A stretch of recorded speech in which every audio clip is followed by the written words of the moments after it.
কোনো দলের whip chief হুইপই আমার দায়িত্ব নিতে চান না মাননীয় স্পিকার। মাননীয় স্পিকার, সরকারি হিসেবে দেশের সার্বিক মূল্যস্ফীতি এখন 10% মতো।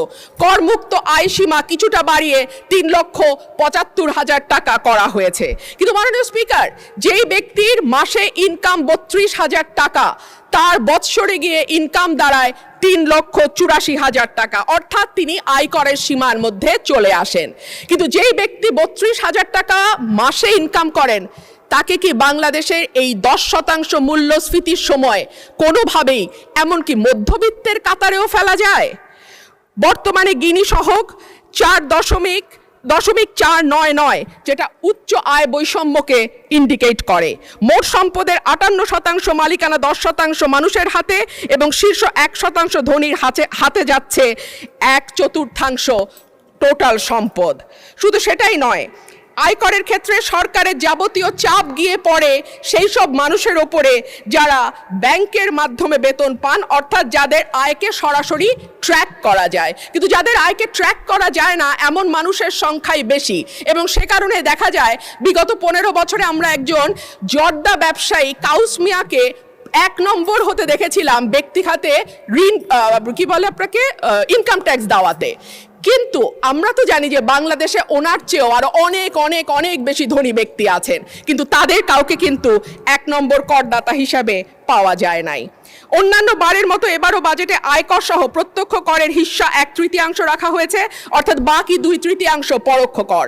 ধনী গরিব সব মানুষের উপর সমানভাবে প্রযুক্ত হওয়া পরোক্ষ কর অবশ্যই ন্যায্যতার পরিপন্থী। আর সে কারণেই আমাদের মতো অর্থনীতির দেশগুলোকে সাধারণত প্রত্যক্ষ এবং পরোক্ষ করের অনুপাত 50-50 রাখা হয়। একটা সরকার কল্যাণমূলক রাষ্ট্র গঠনের জন্য কতটুকু আন্তরিক সেটা বোঝা যায় তার শিক্ষা, স্বাস্থ্য, সামাজিক সুরক্ষায় বরাদ্দের পরিমাণ দেখলে। এই বাজেটে শিক্ষা খাতে বরাদ্দ জিডিপির 1.8 আর স্বাস্থ্য খাতে 0.9%। বিশ্ব স্বাস্থ্য সংস্থার মতে বাংলাদেশের মতো দেশে জিডিপির অন্তত 5% স্বাস্থ্য খাতে ব্যয় হওয়া উচিত, আর ইউনেস্কোর মতে সেটা 6%। এর মধ্যেই আমরা জানি শিক্ষা এবং স্বাস্থ্য খাতে জিডিপির অনুপাতের ব্যয়ে বাংলাদেশ দক্ষিণ এশিয়ার সর্বনিম্ন অবস্থানে অবস্থান করছে। স্বাস্থ্য খাতে বরাদ্দের চরম অপ্রতুলতার কারণে বাংলাদেশের স্বাস্থ্য খাতে ব্যয়ের ক্ষেত্রে ব্যক্তির খরচ 73%, আর সরকার দেয় বাকি 63%। সে কারণে প্রতি বছর স্বাস্থ্য ব্যয় মেটাতে গিয়ে অন্তত 65 লক্ষ মানুষ দারিদ্র্য সীমার নিচে চলে যায়। মাননীয় স্পিকার, শিক্ষায় আমরা শুনতে পাচ্ছি তৃতীয় আরেকটি ভাষা বাধ্যতামূলক করা হয়েছে। আমি বিনীতভাবে বলবো, তৃতীয় ভাষা বাধ্যতামূলক করবার আগে আমাদের নজর দেওয়া উচিত কেন প্রাথমিক পাশ করা একজন স্টুডেন্ট সঠিকভাবে রিডিং পড়তে পারে না, কেন জিপিএ 5 পাওয়া একজন স্টুডেন্ট শুদ্ধভাবে ইংরেজিতে একটা বাক্য গঠন করতে পারে না।